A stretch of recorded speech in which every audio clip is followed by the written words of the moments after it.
Heimat zwischen Buchdeckeln. Helga saß im Staatsarchiv und recherchierte für ihre Dissertation zum Thema Heimat. Das war sehr frustrierend, denn alles, was ihr die Leute auf der Straße erzählt hatten, was für sie Heimat ausmacht, entpuppte sich als Lüge und Verzerrung. Der bekannte Mäzen Theophil Hummel hatte nur Steuern sparen wollen, wie die Briefe aus seinem Nachlass eindeutig aufzeigten. Der Humanist Franz Tramm, dessen Geburtshaus mitten im Ort stand, hatte privat leidenschaftlich gegen Frauen und Juden gewettert.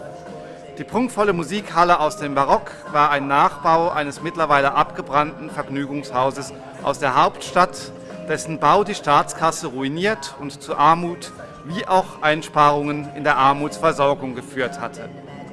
Helga wäre manchmal gern aufgestanden, herausgerannt, hätte die Plakette vom Geburtshaus von Franz Tramm gerissen, damit Scheiben der Musikhalle eingeschlagen und den Leuten gesagt, was sie von Theophil Hummel halten können. Aber das ging natürlich nicht. Die Leute brauchten ihre Heimat und Helga brauchte ihre Diss. Und bis sie die geschrieben hätte, war ihre Heimat im Staatsarchiv zwischen Buchdeckeln.